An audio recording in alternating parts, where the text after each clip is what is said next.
इन सब ने मुझे धोखा दिया है, मेरे अपनों ने मुझे धोखा दिया है। और जब अपने ही धोखा देते हैं तो बस एक ही रास्ता बच जाता है, सबको खत्म करने का। और मैं वही करूंगा, इन सबको खत्म कर दूंगा।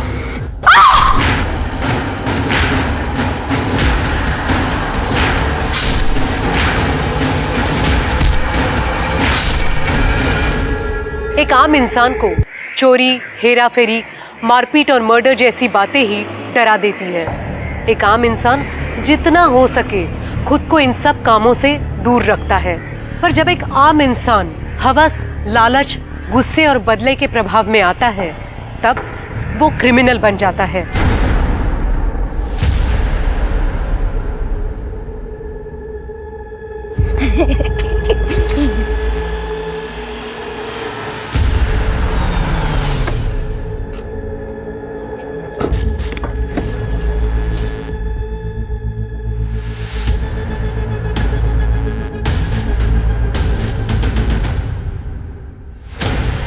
कहाँ गए ये लोग?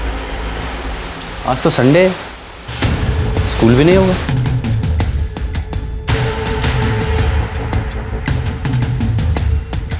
अरे बेटा यहाँ आना। जिया और रोहन कहाँ हैं? अरे अंकल वो तो यहाँ नहीं है और वो काफी दिनों से खेलने नहीं आए।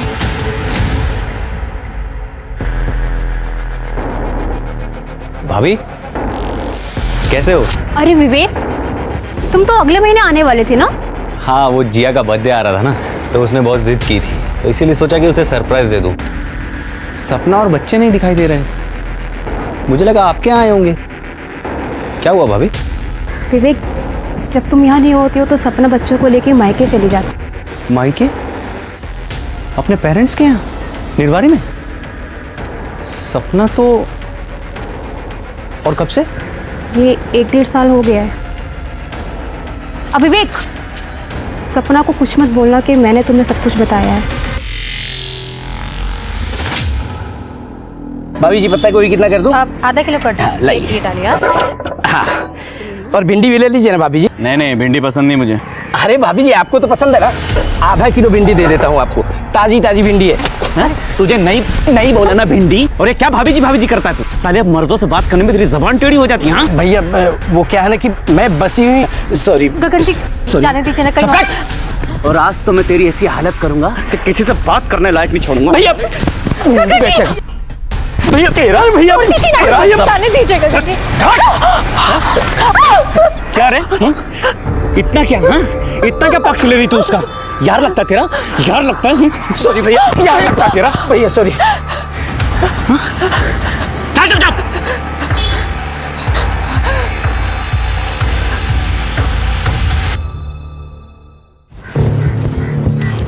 पापा, ये पापा आ गए, पापा आ गए, पापा आ गए। कैसे हुआ? अच्छे हैं। पापा आप कब आए? अभी आया बेटा। अरे बेटा तुम अंदर आओ ना, तुम तो अगले महीने आने वाले। माँ, जीजा जी आप आइए ना। नहीं, हम निकलते हैं। पापा के साथ जाऊंगी। सपना कहाँ है? वो दीदी तो गई है बाहर, सामान लाने गई है।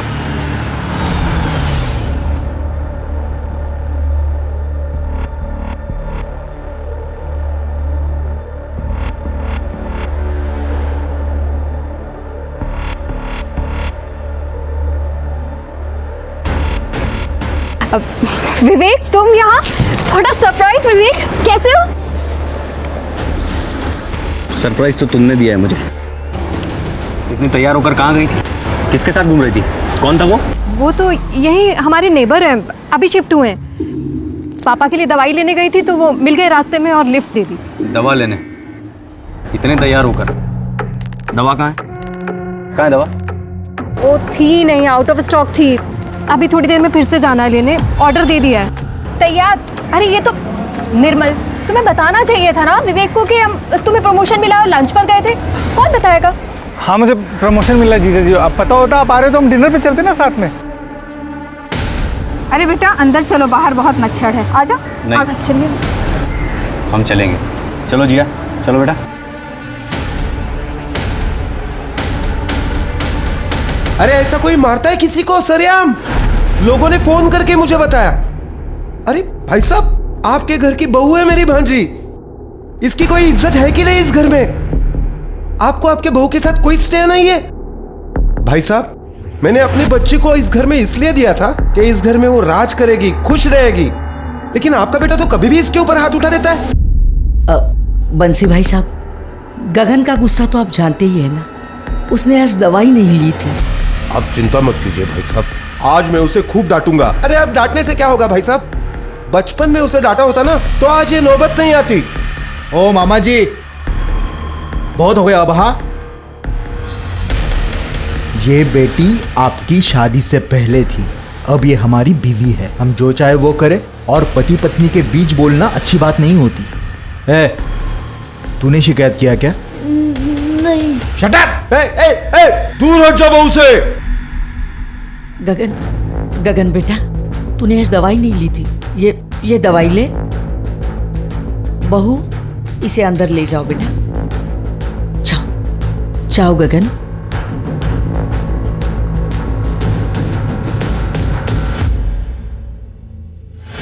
बंसी भाई साहब, उसकी दवा चालू है, इसलिए उसे गुस्सा ज्यादा आता है। अरे गुस्सा आता है तो अपने ऊपर हाथ उठाए ना, मेरी भांजी को क्यों मारता है? और ऐसा करके वो अच्छा नहीं कर रहा है भाई साहब। मामा जी, मामा जी आप घर चली जाइए। मेरी यही किस्मत है, पैदा होते ही माँ बाप को खा गई और आज तक आपका घर नहीं बस पाया। मैं ही मनहूस हूँ। मामा जी ये बहुत अच्छे इंसान है, बस इन्हें कभी कभी गुस्सा आ जाता है। आप मेरी चिंता मत करना मामा जी। कैसे चिंता नहीं करूं बेटा, एक तो हम गरीब हैं और गरीबी सबसे बड़ी मनहूसियत है, ऊपर से तुझे पति राक्षस मिला है। ख्याल रखना मामा जी।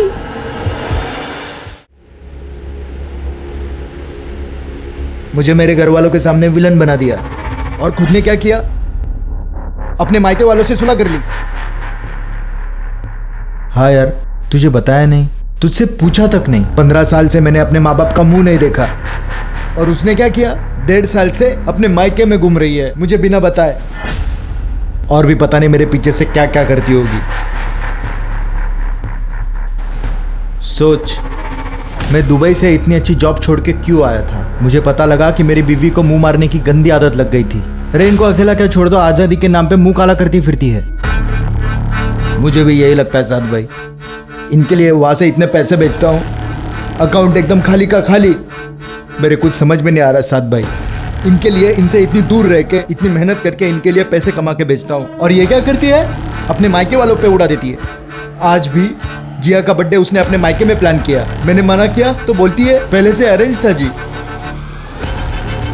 विवेक, मैं तेरी परेशानी समझता हूँ, लेकिन मुझे भी 2-3 दिन के लिए अपने रिश्तेदार की शादी में लखनऊ जाना है। मैं वापस आता हूँ तो कुछ सोच। अच्छा सुन, मैं आता हूँ।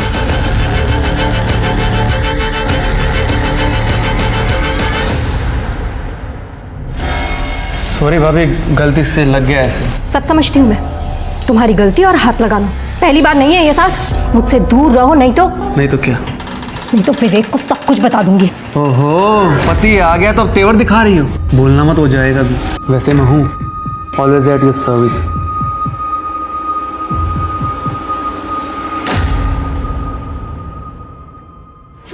अरे आराम से। ये तो यहाँ बैठेगा। नहीं, तू पापा के पीछे बैठेगी, मैं वहां बैठूंगा। चल।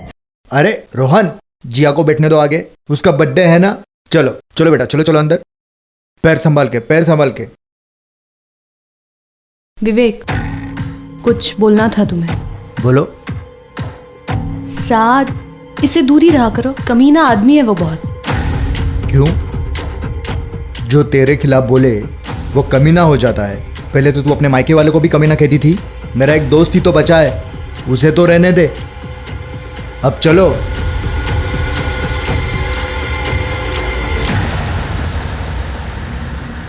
Happy birthday to you, happy birthday to you.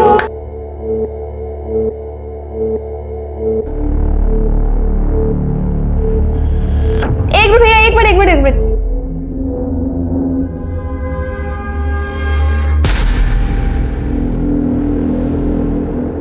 तो आप क्या करने वाले हो? पार्टी टाइम, म्यूजिक डांस, मस्ती एंड कोल्ड ड्रिंक्स। सपना, मैं आता हूँ।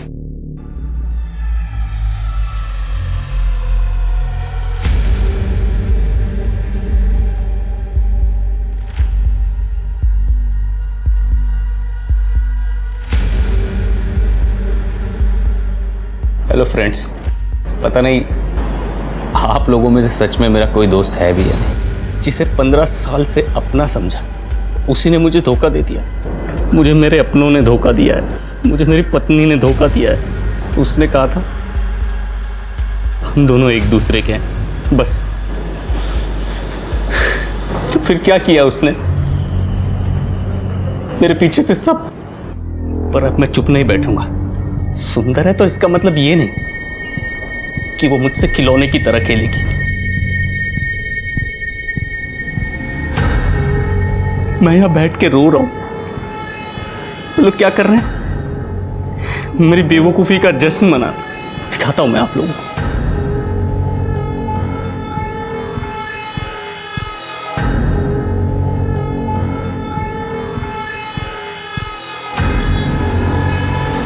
अब बस एक ही रास्ता,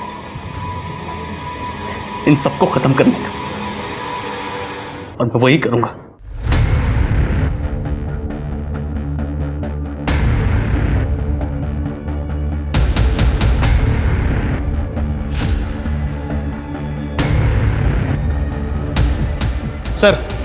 सर एक वीडियो वायरल हुआ है अपने ही मोहल्ले का, ये देखिए।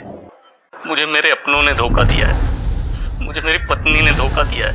अब बस एक ही रास्ता है, इन सबको खत्म करने का। इस वीडियो में तो ये आदमी अपनी ही फैमिली को मारने की बात कर रहा है। शर्मा, जल्दी से जल्दी इसका एड्रेस पता करो, या एक काम करो, ब्रॉडबैंड वालों को फ़ोन करो, उनसे इसकी लोकेशन निकलवाओ। सर रात हो गई है, ब्रॉडबैंड ऑफिस तो बंद है। हालांकि मैंने अर्जेंट रिक्वेस्ट डाल दी है और बीट चौकी को भी इन्फॉर्म कर दिया है कि जहाँ ये बंदा दिखे इसे पकड़ लें। लेकिन सर मुझे नहीं लगता कि सुबह से पहले कुछ हो पाएगा। कहीं ये रात में ही कुछ कांड ना कर दे। अरे पापा आ गए। बस एक लास्ट वीडियो बना दे। ओके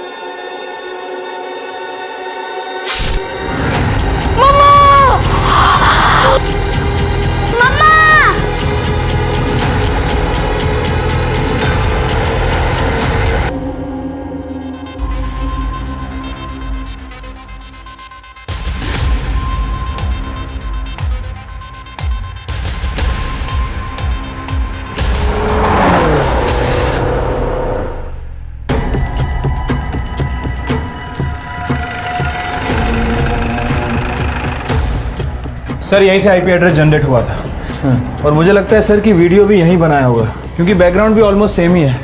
सर जीवन साहू के नाम रजिस्टर्ड है। उस पर तो ताला लगा है, ताला तोड़ो।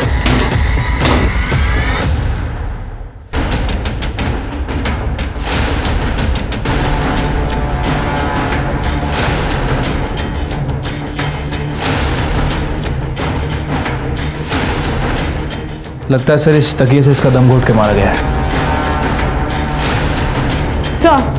सर मुझे लगता है कि इसे बड़े हथियार का इस्तेमाल किया गया। Happy birthday. लगता है घर पे किसी का बर्थडे था।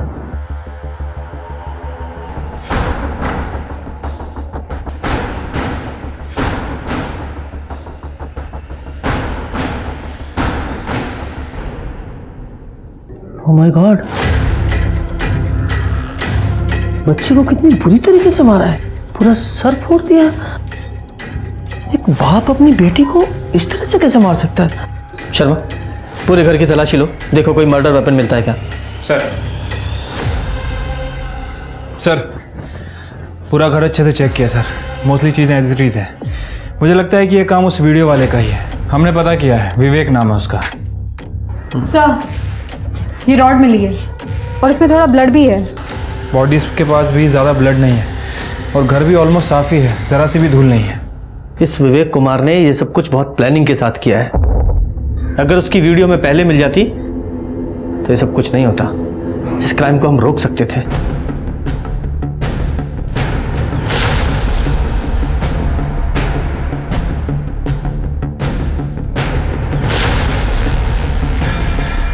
ये लो, इसे एविडेंस में डालो। सर मच्छर? यस, कभी कभी ऐसा छोटा क्लू भी क्रिमिनल को पकड़ने के काम आता है, और इस घर की हर चीज एविडेंस है। शर्मा, हर एक बॉडी के पूरे क्राइम सीन के फोटोग्राफ्स निकलवाओ, पूरे घर का फॉरेंसिक कराओ। और ये सबके फ़ोन मिले? जी सर।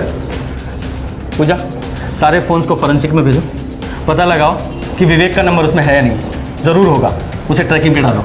जी सर। और शर्मा, तुम जरा आसपास पूछताछ करो और ये भी पता करो कि इस विवेक को कोई मानसिक बीमारी थी क्या, या कोई अफेयर था क्या, क्योंकि यूं ही कोई अपने परिवार को नहीं मारेगा।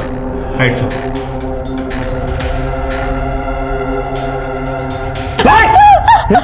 मना किया था ना मैंने तुझे कि बाहर मत निकलना।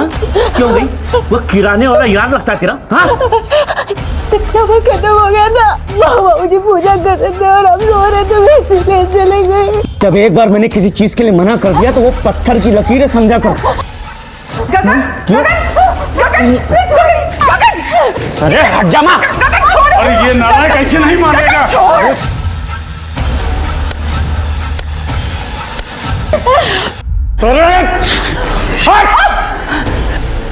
बाप है इसलिए लिहाज कर रहे हैं आपका, याद रखिए।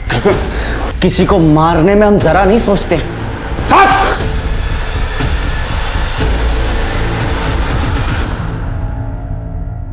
सर, विवेक और सपना तो मेरठ में रहते हैं। ये सपना की माँ का घर है। ये विवेक का ससुराल है? जी सर।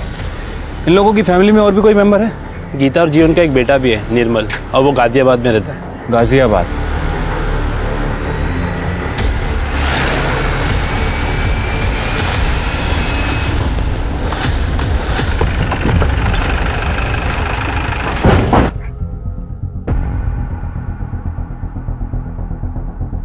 ताला लगा हुआ है। पवन, ताला तोड़ो। साइमा, क्या हुआ? पुलिस आई है। क्या हुआ?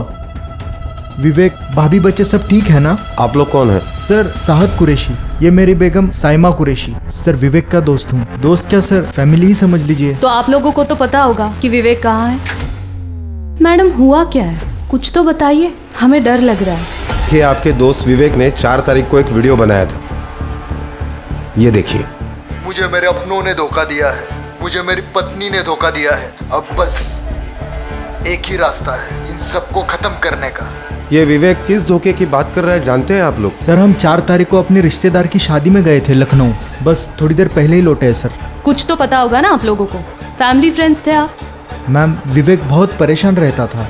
15 साल पहले विवेक और सपना भाभी की लव मैरिज हुई थी, जिसकी वजह से उनके पेरेंट्स उसे घर से निकाल दिया था। मैं और विवेक मेरठ में साथ में ही काम करते थे और मैंने उसकी मदद की थी यहाँ शिफ्ट होने में। मेरे बाप ने घर से धक्के मार के बाहर निकाल दिया, लेकिन ये मेरी बहन पागल रिंकी मेरे साथ ही आ गई। लव यू भैया, एनीथिंग फॉर यू। विवेक, अब से हम ही एक दूसरे का परिवार है। वो दोनों एक दूसरे से बहुत प्यार करते थे। ये विवेक अपनी बहन रिंकी के साथ यहाँ रहता था ना, तो इस वक्त कहाँ है रिंकी? रिंकी दिल्ली में ही है और वो 2 साल से वहीं पे जॉब कर रही है। 6 साल पहले विवेक आपके साथ दुबई गया था। कहीं ऐसा तो नहीं कि दुबई में उसका किसी के साथ अफेयर हो गया? नहीं सर, जब तक मैं साथ में था तब तक ऐसा कुछ नहीं था सर। 6 साल पहले मेरी और विवेक की दुबई में जॉब लगी थी। मुझे वहाँ का क्लाइमेट पसंद नहीं आया तो मैं लौट आया। विवेक वहीं रुक गया। पर पीछे से सपना भाभी ने अपने फैमिली वालों से सुलह कर ली, जो विवेक को बिल्कुल पसंद नहीं आया, क्योंकि विवेक ने अपने फैमिली से रिश्ता तोड़ दिया था सर। सपना भाभी के घर वालों ने विवेक को बहुत मारा था, जिसकी वजह से वो उनके साथ कंफर्टेबल नहीं था। तू ना मेरी बहन का लायक ही नहीं है। शक्ल देखिए अपनी, शक्ल देखिए अपनी। बोल निर्मल, छोड़ो। तुम्हारी हिम्मत कैसे हुई मेरे पति को हाथ लगाने की? दी, आप बीच में मत बोलिए। निर्मल, ये मत भूलो कि पति है मेरे, प्यार करती हूँ मैं इनसे। इससे पहले कि मैं भूल जाऊं कि तुम मेरे भाई हो, निकलो यहाँ से। मैंने कहा निकलो यहाँ से। सर, विवेक सपना की फैमिली की वजह से बहुत डिप्रेशन में रहने लगा था। थोड़े टाइम बाद सब ठीक हुआ, 2 बच्चे भी हुए, लेकिन इस बार विवेक लौटा तो सपना भाभी से बहुत नाराज था। उसे शक था कि सपना भाभी का कहीं अफेयर चल रहा है। अफेयर था? पता नहीं, और होगा भी तो मुझे कोई आइडिया नहीं है। देखिए, इस वक्त विवेक गायब है। आप लोगों को कुछ भी आइडिया है कि वो कहाँ जा सकता है? सर पता नहीं, और विवेक भैया की गाड़ी बाहर नहीं है। गाड़ी का नंबर दीजिए। MH48। सर, मैं गाड़ी की डिटेल्स निकलवाती हूँ। शर्मा जी, पूरा घर अच्छे से चेक कीजिए।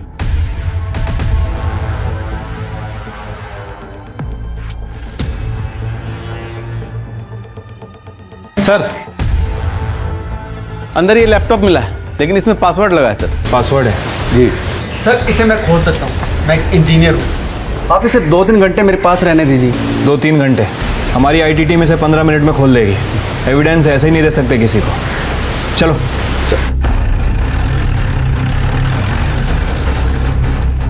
क्या हुआ? तुम्हारे चेहरे का रंग क्यों उड़ गया? उस लैपटॉप में तुम्हारे खिलाफ कुछ है क्या?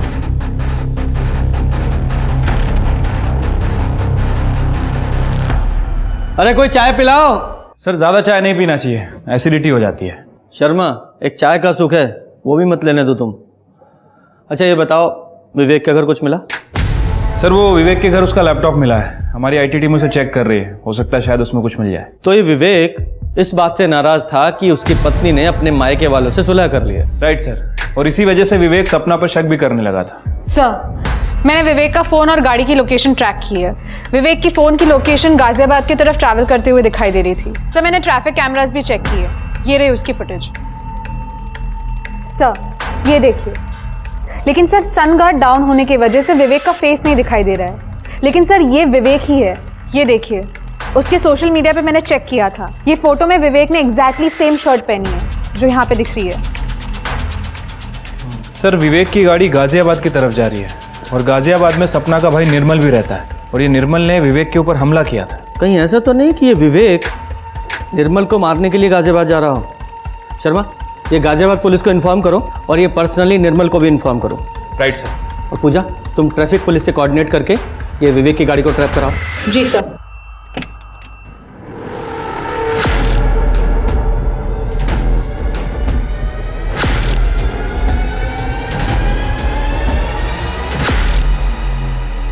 क्या कह रहे हो सर आप? देखिए मैं सही कह रहा हूँ। आपके जीजा जी ने आपके पूरी फैमिली का मर्डर कर दिया है, और अब वो गाजियाबाद की तरफ आ रहे हैं। हमने गाजियाबाद पुलिस को अलर्ट कर दिया है, लेकिन आप भी अपना ध्यान रखिएगा, और हम लोग भी वहां पे पहुंच रहे हैं।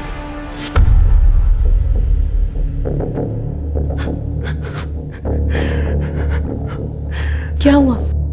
क्या हुआ, कुछ बताओगे? तुम्हारे बाप ने सबको मार दिया है यार, सबको, दीदी को, जिया को, रौनक को, बच्चों तक को मार दिया है उसने।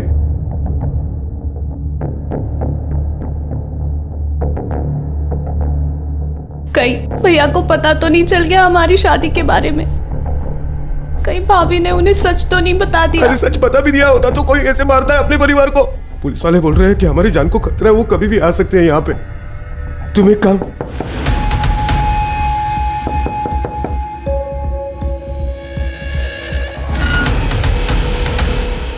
कौन है? जी मैं कांस्टेबल बाबा यादव। जी हमें आपकी सुरक्षा के लिए भेजा है पुलिस चौकी से, बस यही इन्फॉर्म करना था। Thank you sir.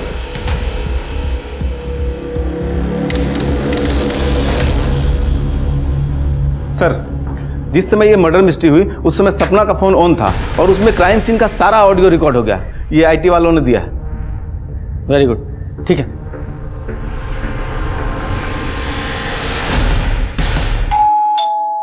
अरे पापा आ गए, बस एक लास्ट वीडियो बना दे। मम्मा! मम्मा यानी कि सपना, सबसे पहले उसे मारा।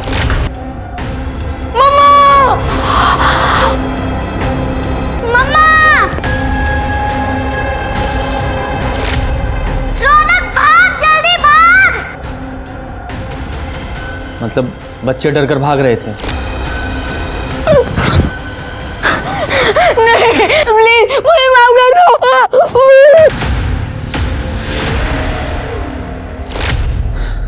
ये बच्चे को मारा? नानी उठो, जल्दी दरवाजा खोलो नानी। मतलब 11 बजे के आसपास की बात होगी, तो दोनों बूढ़े नाना नानी सो गए होंगे। नानी उठो, क्या हुआ बेटा?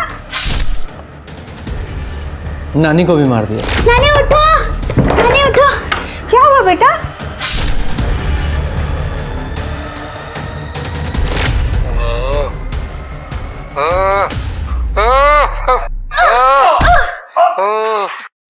ये नाना तो पैरालाइज था, ये बच्ची ने स्ट्रगल किया था।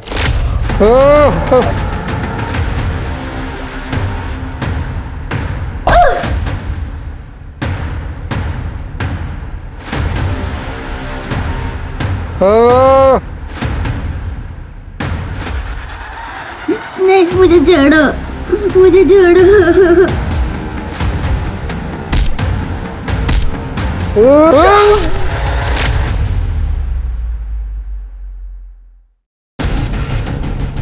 ये बच्ची ने लड़ने की कोशिश की थी, इसलिए इस विवेक ने गुस्से में आकर बच्ची को मार दिया।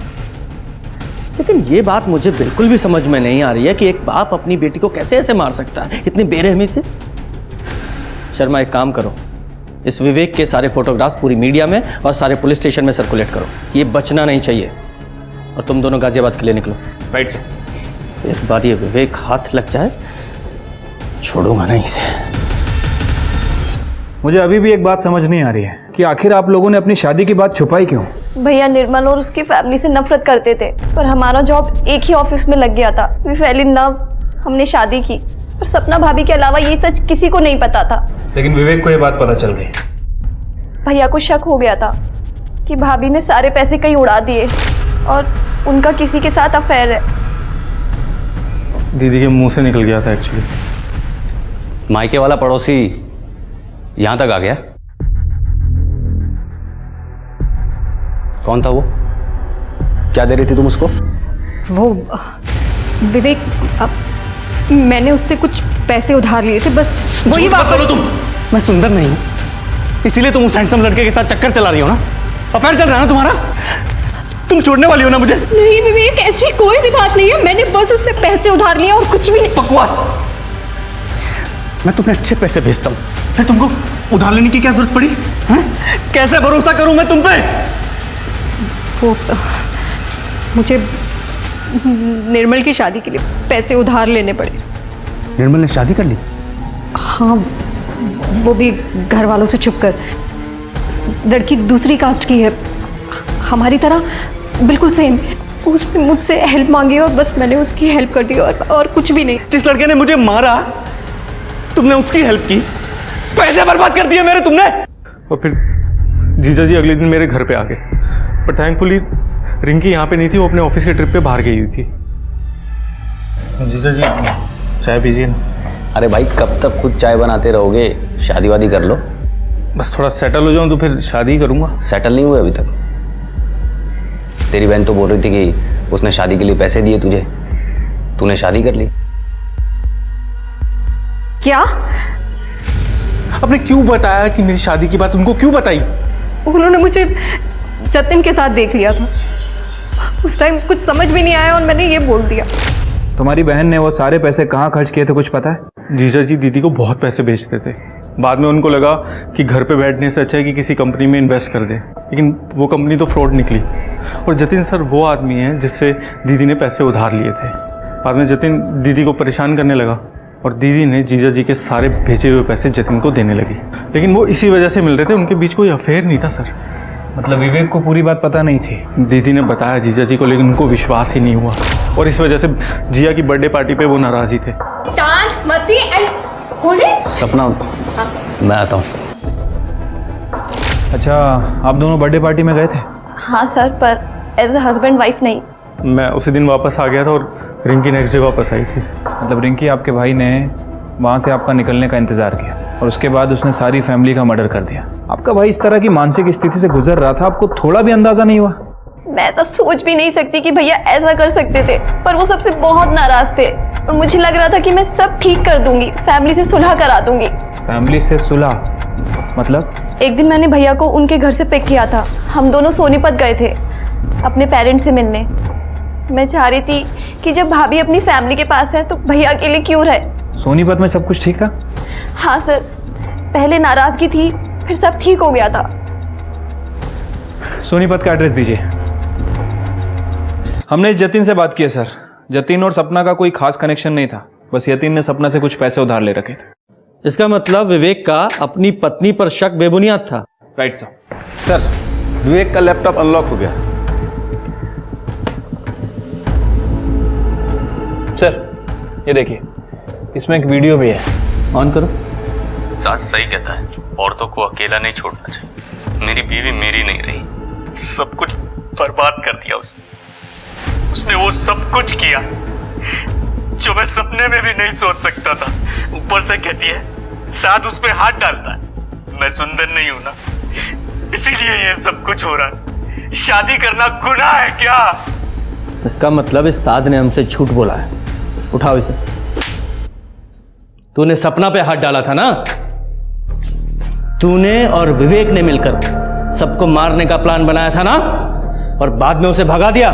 नहीं सर, मैंने ऐसा कुछ नहीं किया। हाँ, वो अकेली थी। मैं चाहता था कि उसकी बीवी के साथ एक रात बिताऊं, ताकि मुझे फीलिंग ना आए कि उस जैसे भद्दे दिखने वाले आदमी की बीवी वफादार और मेरी नहीं। मैं बस सर इसलिए ट्राई मारता था सर। दोबारा छूने की कोशिश की ना तो छोड़ूंगी नहीं तुम्हें। सदा नाटक किया ना तो विवेक की नौकरी छुड़वा दूंगा, फिर सड़क पे आ जाओगे सब लोग। गरीबी में रह लूंगी, लेकिन अपने पति को कभी नहीं छोड़ूंगी। उन्हें कभी धोखा नहीं दूंगी मैं, समझे तुम? ट्राई मारता था और विवेक अपने घर सोनीपत गया था, ये पता था ना तुझे? हाँ सर, उसने बताया था। उसके पेरेंट्स काफ़ी खुश थे क्योंकि वो रिंकी और दोनों वापस आ गए थे घर पे। पहले भाई से लड़ाई हुई थी क्योंकि पेरेंट्स ने कहा था कि वो बूढ़े हो गए और प्रॉपर्टीज़ के 3 हिस्से करना चाहते हैं। फिर बाद में वो मान गया सर। फिर वो लोग सर विवेक के डिवोर्स की बात कर रहे थे क्योंकि विवेक ने सपना के बारे में सब सच बता दिया था। लेकिन डिवोर्स देने के लिए एलिमनी लगती है, जो वो देना नहीं चाहता था। इसलिए तुम लोगों ने मिलकर सबको मार डाला। सच है ना ये? बोल। इस पूरे केस में विवेक ही प्राइम सस्पेक्ट था और वो पुलिस की पहुंच से बहुत दूर था। पर पुलिस को इस केस के कई और पहलू मिले, जैसे निर्मल और रिंकी की शादी, सपना का बिजनेस लोन लेना, शाद का सपना को छेड़ना और यहाँ तक कि विवेक का अपने परिवार से फिर से सुलह करना। जहाँ पुलिस एक क्राइम की गुत्थी में उलझी हुई थी, पर इसी बीच पुलिस को एक ऐसी खबर मिली जिसने इस केस को अलग ही मोड़ दे दिया था। शर्मा, सोनीपत चलना पड़ेगा। सर, विवेक की गाड़ी मिल गई है और उसकी डिक्की में उसकी बॉडी भी है। विवेक की बॉडी? जी सर।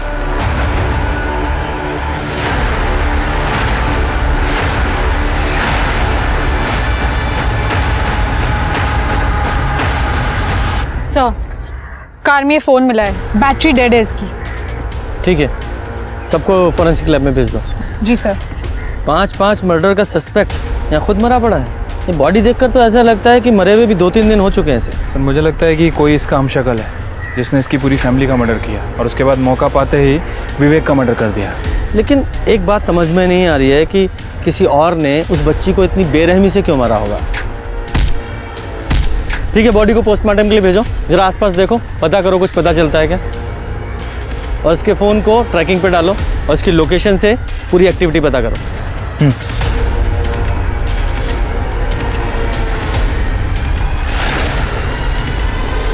क्या? ठीक है, थैंक यू सर। मैंने सभी सस्पेक्ट के बैंक स्टेटमेंट चेक करवाए थे सर। ये सपना ने पूरी फैमिली मेंबर का इंश्योरेंस करा रखा था, लेकिन अभी इस निर्मल ने इन सभी के इंश्योरेंस का क्लेम किया है। और ये इंश्योरेंस कितने का था? तीनों का मिला के तकरीबन 25 लाख। 25 लाख? शर्मा, हो सकता है इस निर्मल ने ही इस इंश्योरेंस के पैसे के लिए सबका मर्डर किया हो। उसके दिमाग में शायद आइडिया आया होगा अपने जीजा का वीडियो देखने के बाद। गाजियाबाद पुलिस को फोन करो और इस निर्मल और इस रिंकी को उठवाओ।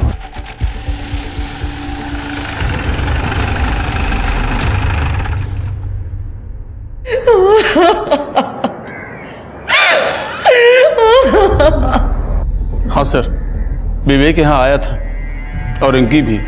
तुम दोनों भाइयों की लड़ाई हुई थी? हाँ, हुई थी सर। जब विवेक ने मुझे बताया कि उसकी पत्नी उसे छोड़कर चली गई और बाहर कहीं मुंह मारती है, तो मैंने उसे माफ़ कर दिया। ये दोनों 15 साल पहले आपको छोड़कर चले गए थे। मैंने आप दोनों का ध्यान रखा है, भूलिएगा मत। और प्रॉपर्टी के 2 हिस्से होंगे। वाह! मैं नहीं होने दूंगा। भैया लोगों को हिस्सा मिल रहा है तो मुझे भी हिस्सा मिलना चाहिए। एक और हिस्सेदार आ गई। अब खैरात बटाई ना यहाँ पर। और फिर विवेक मेरे पास आया। अरे चला जाए यहाँ से, दिमाग खराब है मेरा। मुझे पैसा नहीं चाहिए भैया, आप मेरा हिस्सा रिंकी को दे दो। मुझे तो बस मेरा परिवार वापस चाहिए, जो मैंने अपनी पत्नी की वजह से खो दिया था। सुंदर नहीं हूं ना मैं, इसीलिए मुझे लगता है कि मेरी बीवी मुझे धोखा दे। मुझे तो यहाँ तक लगता है कि जिया मेरी बेटी नहीं है भैया। क्या बकवास कर रहा है तू? ये देखो भैया, जिया का रंग कितना गोरा है, ना सपना की फैमिली में और ना हमारी फैमिली में कोई इतना। मेरे साथ धोखा हुआ है भैया, मेरे साथ धोखा हुआ है भैया। मतलब विवेक को लगता था कि जिया उसकी बेटी नहीं है?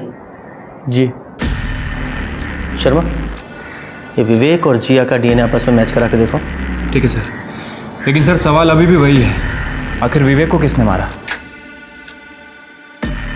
शर्मा, इस गगन पर नजर रखवाओ, इसकी कॉल डिटेल्स भी निकालो। हो सकता है इमोशन में आकर इस गगन ने प्रॉपर्टी शेयर करने के लिए हाँ कर दिया हो, लेकिन असल में प्रॉपर्टी शेयर करना इतना आसान नहीं है। Right sir.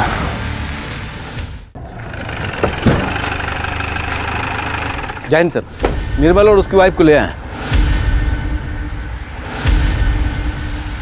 निर्मल बाबू, नया घर, नई कार, लेकिन शादी के बाद तुम में से एक की जॉब चली गई क्योंकि तुम्हारी कंपनी में नो स्पाउस पॉलिसी जो है। अब शादी के बाद खर्चे तो बढ़ गए लेकिन इनकम कम हो गई। ऐसे में अगर 25 लाख रुपए मिल जाएं तो क्या ही बात है। भैया मुझे खुद अपना हिस्सा देने वाले थे सर, आप मुझ पर शक कर रहे हैं। तुम पूरे परिवार के मरते ही इंश्योरेंस क्लेम कर दो और हम तुम लोगों पर शक भी ना करें। तुम लोगों के पास अपने परिवार को मारने का मोटिव था। शर्मा, इन दोनों की पूरी हिस्ट्री और ज्योग्राफी निकालो। सर सभी फैमिली मेंबर्स की पोस्टमार्टम रिपोर्ट आ गई है। सर सभी की मौत रात में 11:30 से 1:30 बजे के बीच 5 से 6 अगस्त को हुई है। रौनक को तकिए से दम घोट के मारा गया, बाकी के लोगों को स्टैबिंग की गई थी। लेकिन जिया को पहले सर पे रॉड से मारा गया और उसके बाद उसे स्टैब किया गया। और सर मैंने जिया और विवेक की डीएनए रिपोर्ट भी चेक की। जिया विवेक की बेटी थी। ये विवेक गधा, इसका शक बेबुनियाद निकला। रंग देखकर शक कर गया और सब कुछ खत्म कर दिया बेवकूफ ने। Right sir. और एक और इम्पोर्टेंट बात सर, विवेक की मौत 5 अगस्त को सुबह 9 बजे से 11 बजे के बीच में ही हो गई। क्या 5 अगस्त की सुबह उसकी मौत हो गई? मतलब उसकी फैमिली को और ससुराल वालों को विवेक ने नहीं मारा। सारी घटनाओं को रीअरेंज करते हैं। 4 अगस्त को विवेक ने एक वीडियो बनाया जो काफी वायरल हुआ। उसके बाद 5 अगस्त को विवेक गाड़ी लेकर घर से निकला और पीएम रिपोर्ट के हिसाब से उसका मर्डर हुआ। और फिर उसी दिन शाम को उसकी पूरी फैमिली को किसी ने मार दिया। इसका मतलब किसी ने पहले विवेक को मारा, फिर उसकी पूरी फैमिली को। शर्मा, एक काम करो, मेरठ से लेकर निवाड़ी, गाजियाबाद, सोनीपत सारे मूवमेंट्स ट्रैक करो। विवेक का मोबाइल यूज करो। अब हमें यह पता लगाना है कि इन सब का मर्डर किया किसने है और क्यों। Right sir. ये विवेक की गाड़ी में कुछ मिला? सर कुछ खास नहीं, बस उसमें एक कचौड़ी का टुकड़ा मिला है सर। हाँ, और वो मच्छर का ब्लड, उसका क्या हुआ? सर उसमें ब्लड काफ़ी कम है, उसकी टेस्टिंग चल रही है, लेकिन लैब ने कंफर्म किया है कि उसमें ह्यूमन ब्लड है। शर्मा, कचौरी पे अगर कुछ मिलता है तो उसका डीएनए मच्छर में मिले ब्लड के डीएनए से मैच करके देखो, शायद कोई रिजल्ट आए। उसकी रिपोर्ट जल्दी से जल्दी चाहिए। Right sir. माँ, बाबूजी, देखिए ना, देखिए क्या कर रहे हैं। गगन बेटा, गगन कहाँ जा रहे हो तुम? हट जा माँ। मैं तुमसे पूछ रही हूँ कहाँ जा रहे हो तुम? मुझे नहीं रहना आप लोगों के साथ में। आप सबके सब मेरे दुश्मनों समझे? गगन, अगर ऐसे बीवी को छोड़ के जाओगे तो सारी प्रॉपर्टी प्रिया के नाम कर दूंगा।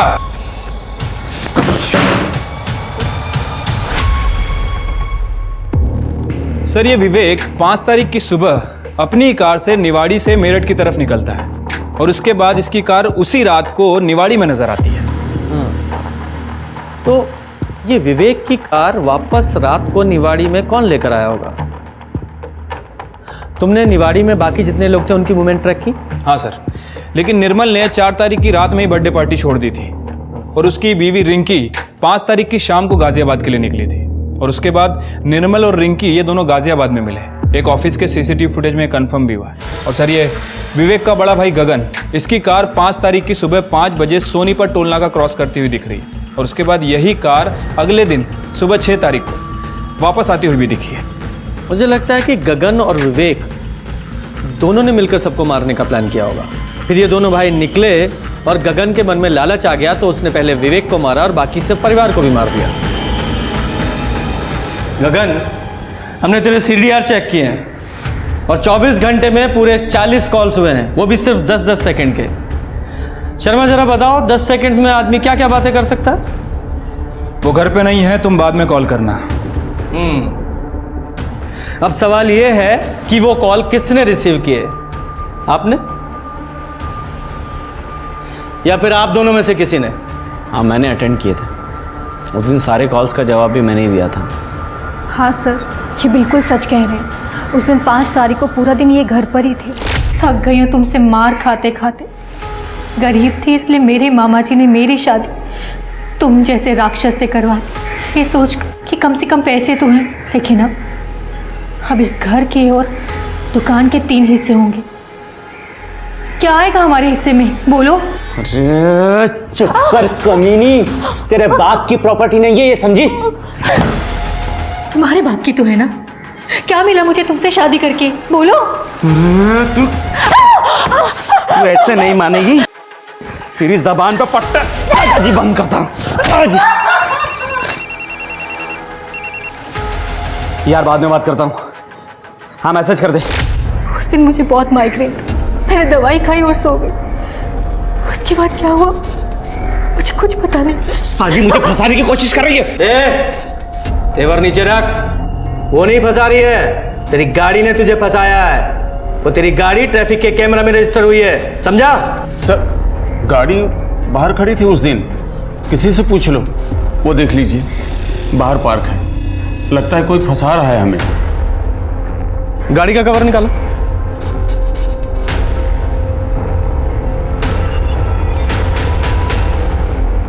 %100% वही गाड़ी है सर। शर्मा, ये फैमिली अपने इकलौते बेटे को बचाने की कोशिश कर रही है। एक काम करो, अरेस्ट करो इसे और इस पर डोमेस्टिक वायलेंस का केस भी डालो। एविडेंस तो है हमारे पास, और इसकी पूरी फैमिली पे नजर रखो। सर ये लांबा हाउस का सीसीटीवी फुटेज है जो हाईवे से बिल्कुल कनेक्टेड है। ये वाइट गाड़ी लांबा हाउस में एंट्री कर रही है और उसके 15 से 20 मिनट बाद गगन की गाड़ी वापस आती हुई दिख रही। और ये अगले दिन का फुटेज। ये गगन की गाड़ी दोबारा से लांबा हाउस में एंट्री कर रही है और वही वाइट गाड़ी जिसने उस दिन एंट्री की थी वो वापस आती हुई दिख रही है। सर, हमें जो मच्छर मिला था उसकी ब्लड रिपोर्ट गगन से मैच नहीं करती है। लेकिन सर जब हमने उस मच्छर का डीएनए प्रोफाइल निकाला तो वो प्रोफाइल पार्शियली प्रिया के साथ मैच करता है। प्रिया से मैच करता है? प्रिया का कोई रिलेटिव है? जी सर, एक मामा है जिसने उसे पाला पोसा है। उसका नाम है बंसी हुडा। बंसी हुडा? अच्छी तरह चेक करो। शर्मा जी उठाइए दोनों को। क्या हुआ सर? क्या कर रहे हैं आप? क्या किया मैंने? गगन के घर में जो गाड़ी है ना वो तुमने ठीक की थी, वो तुम्हारे क्लाइंट की गाड़ी थी। तुमने ही विवेक की पूरी फैमिली का मर्डर किया, समझे? और कार में जो कचौरी का टुकड़ा मिला था ना, उस कचौरी के टुकड़े में इस बंटी का डीएनए मिला है।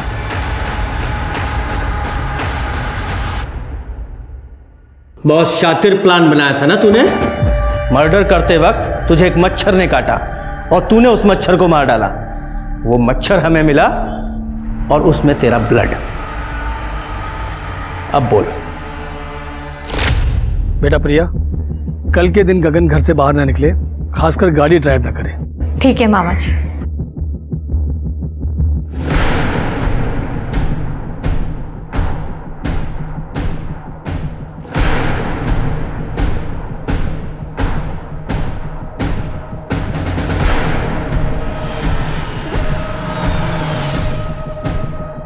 अरे विवेक जी, मैं प्रिया का मामा यहाँ किसी काम से आया था। अरे मैं आपको कहीं छोड़ दूं क्या मामा जी? बेटा अगर स्टेशन छोड़ दो तो बहुत कृपा होगी। आइए ना।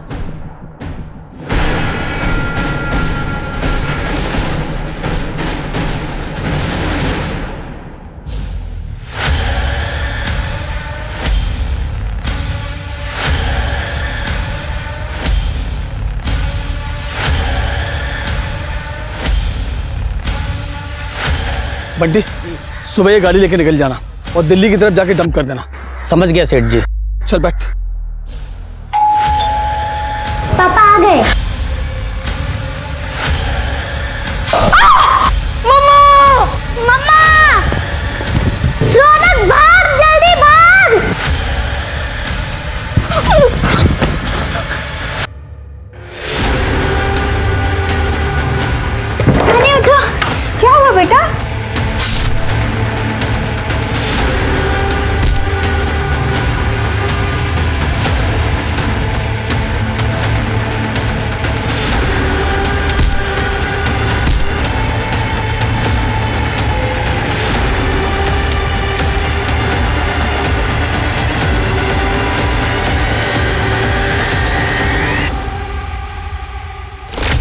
हम लोग गरीब थे साहब। प्रिया बहुत सुंदर थी, इसलिए उसकी शादी गगन से हो गई।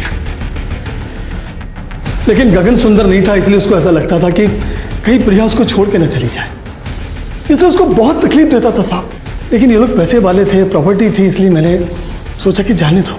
लेकिन एक दिन अचानक वो गगन का छोटा भाई और बहन प्रॉपर्टी में हिस्सा लेने के लिए आ गए साहब। अरे मार खाए मेरी बच्ची साहब, और प्रॉपर्टी का हिस्सा ये लोग आपस में बांट लेंगे। फिर मैंने वो विवेक का वीडियो देखा और तुरंत दोनों भाइयों को फंसाने की चाल मेरे दिमाग में आ गई साहब। तुम्हारी भांजी के साथ गलत हो रहा था, उसका बदला लेने के लिए तुमने 6 निर्दोष लोगों को मार डाला। और सबसे बड़े दुख की बात तो यह है कि तुम्हारे साथ साथ वो तुम्हारी भांजी भी जेल जाएगी तुम्हारे क्राइम में सहयोग करने के लिए।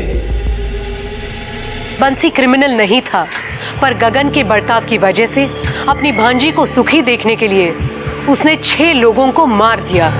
याद रखिए, जिंदगी में हमें धोखा, झूठ, फरेब सब मिलेगा, पर अगर हम उसके चलते गुस्से, बदले और नफरत की भावना को अपने आप पर हावी होने देंगे तो हमें भी एक आम इंसान से क्रिमिनल बनते देर नहीं लगेगी।